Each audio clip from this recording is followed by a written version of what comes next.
Ya, pemirsa Anda kembali bersama kami dalam IDX Second Session Closing Market. Dan sebelum kita ulas bersama dengan narasumber kami yang sudah bergabung bersama kami sore hari ini, kami juga ingin menginformasikan kepada Anda, pemirsa, silakan untuk bisa berpartisipasi aktif melalui WhatsApp interaktif kami untuk mungkin bertanya seputar portofolio investasi Anda, dan nanti akan coba langsung dijawab oleh narasumber kita di sore hari ini. Dan langsung saja untuk mulai perbincangan kali ini, saya sapa Bapak David Manurung, Head of Investment PT Pacific Capital Investment. Selamat sore, Pak David. Selamat sore, Mas. Ya, Pak David, apa kabarnya hari ini? Baik. Baik, luar biasa. Semoga selalu sehat ya, Pak, meskipun di kondisi Ya. seperti ini.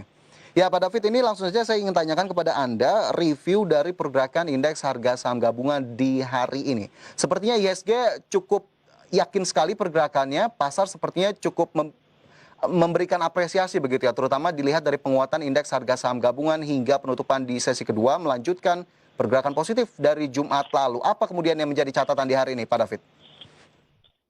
Oke, Mas. Memang hari ini kenaikan melanjutkan kenaikan di hari Jumat ya. Ya. Dan hari ini juga kenaikannya itu lebih tinggi dari hari Jumat. Saya lihat memang pasar menerima kepastian gitu. Kepastian apa nih? Kepastian tentang PSBB yang diterapkan oleh gubernur kita ya, Pak Anies ya.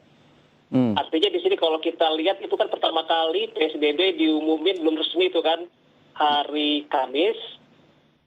Ada isu-isu Jakarta mau di lockdown total.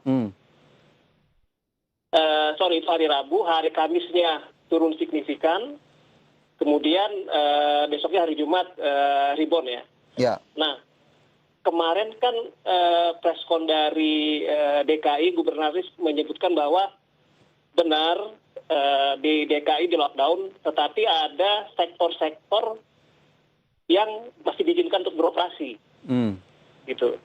Ya kan, misalnya dari sektor kesehatan, sektor telekomunikasi, sektor konstruksi, logistik, hotel, keuangan, ini masih diizinkan beroperasi. Kemudian juga dari kantor pemerintah masih diizinkan beroperasi 50% kapasitas.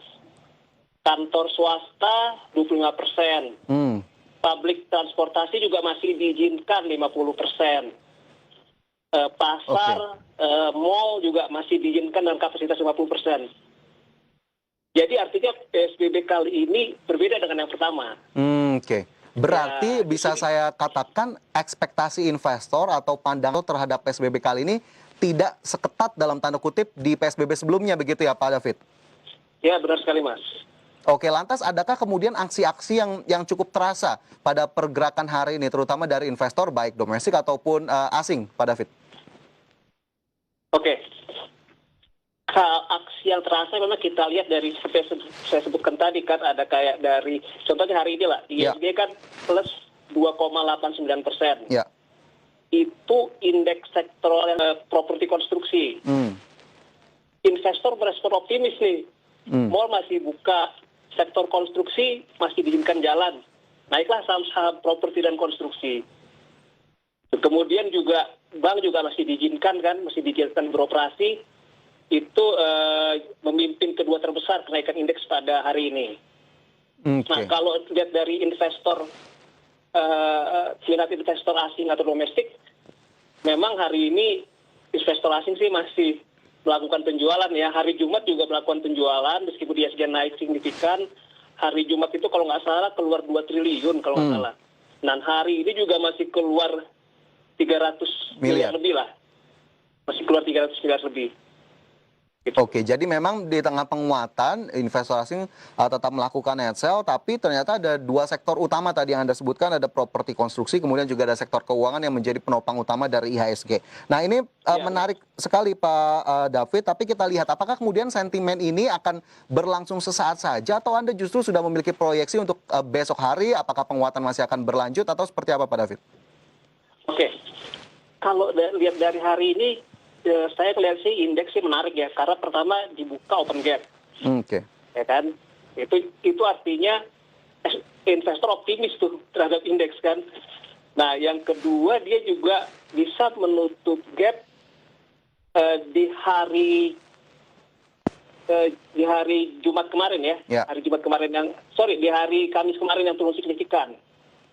Itu di gap resistennya itu di 5135, sementara indeks mampu tutup di atasnya di 5161. Nah, itu kita lihat dari situ udah open gap yang cukup signifikan, kemudian juga ditutup signifikan. Saya lihat ini bisa berlanjut nih, Mas. Oke. Di esok hari dari teknikalnya bisa berlanjut ya. Oke, masih bisa berlanjut. Adakah kemudian level yang bisa kita perhatikan terdekat saja, Pak David? Oke, kalau saya lihat untuk besok, pergerakan besok itu di resisten terdekatnya itu di 5.200-an. Oke, 5.200-an. 5.200-an ini sudah tidak terlalu jauh begitu ya jaraknya dari posisi penutupan di sore hari ini di 5161.82 atau menguat 2,89%. Jadi ekspektasi kenaikannya atau positifnya masih cukup besar begitu ya Pak David ya? Kira-kira demikian, Mas. Baik, dari positifnya indeks harga saham gabungan di hari ini, tadi juga saya sudah sedikit memberikan informasi terkait salah satu emiten di properti dan konstruksi begitu ya, salah satu sektor yang ternyata juga menopang ISG kita di sore hari ini. Ada PTPP, Pak David, kita lihat juga hari ini penguatannya cukup signifikan, lebih dari 4% bahkan PTPP di hari ini. Untuk emiten satu ini, properti konstruksi, apakah kemudian PTPP juga masih cukup menarik untuk kita perhatikan? Kalau memang sebentar, kalau kita lihat dari chartnya memang ini bersama-sama dengan saham sektor konstruksi yang lain memang mengalami penurunan ya. Nah, karena ini kan masuk sektor cyclical ya, turun naik kan. Nah, kalau dari teknikalnya memang ini juga dibuka open gap. Oke.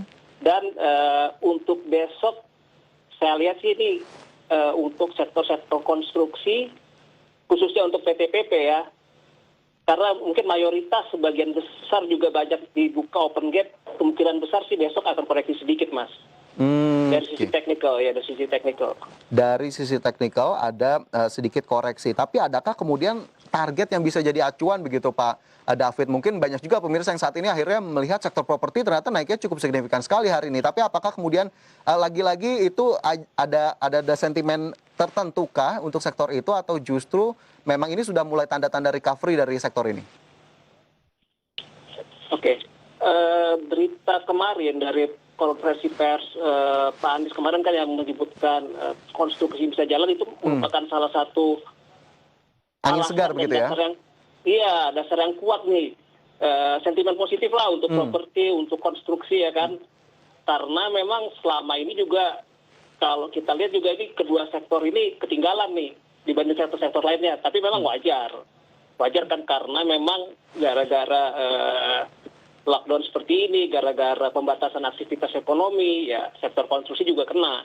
Gitu. Tapi saya lihat sih keputusan kemarin positif, dan kalau kita lihat khususnya beberapa saham sektor properti, ya kan untuk properti big caps itu marketing salesnya juga ada menunjukkan sedikit pemulihan lah.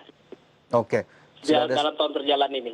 Sudah ada sedikit pemulihan begitu ya. Tapi boleh saya minta sarannya sedikit begitu Pak David. Mungkin untuk pemirsa yang memperhatikan saham PTPP, kemudian juga tadi ada saham Pakuwon Jati dan BSD yang juga masuk dalam top gainers. Ini lebih kemana rekomendasinya? Dari PTPP terlebih dahulu mungkin Pak David. Kalau untuk jangka menengah sih, kalau untuk besok sih saya pikir sih akan koreksi sedikit dulu ya. Oke. Untuk properti, untuk konstruksi, karena hari ini juga udah naik cukup signifikan. Koreksi-koreksi tipis lah, koreksi-koreksi tipis. Oke, koreksi. Tapi mungkin dalam 1-2 minggu ke depan, saya rasa masih bisa up lah, masih bisa naik. Oke, besok akan ada koreksi tipis diproyeksikan, kemudian dalam 1 hingga 2 pekan ke depan ini masih bisa kita lihat lagi begitu, kita cermati bagaimana kemudian peluang-peluangnya yang ada. Lantas dengan kondisi positifnya indeks kita sendiri, dari Anda sendiri adakah kemudian sektor khusus yang bisa diperhatikan atau mungkin saham-saham rekomendasi khusus dari Anda Pak David? Kalau sektor khusus kita sih di sini lebih suka masih ke perbankan, masih lebih suka ke, kemudian itu kan cyclical ya, untuk yang sektor-sektor defensif masih suka telekomunikasi, tower, gitu. Dari perbankan kita lihat ada mungkin bisa BPTS, bisa BBTN yang kalau BBTN memang karena PDP-nya masih cukup rendah. Jadi dia juga ketinggalan dengan yang lainnya kan. Oke. Oke, jadi memang tadi ada banking, kemudian juga ada infrastruktur, tapi agak fokusnya di komunikasi begitu ya. Salah satunya juga ada tower dan itu menjadi saham-saham atau sektor-sektor yang sepertinya masih bisa dilirik begitu ya untuk kedepannya. Tapi nanti kita coba ulas lebih lanjut lagi, Pak David, dan juga sudah ada beberapa pertanyaan yang masuk ini untuk menanyakan portofolionya sejauh ini seperti apa, saran dan juga rekomendasinya. Tapi nanti usai jeda, pemirsa Jam Beranjak dari tempat Anda, kami segera kembali.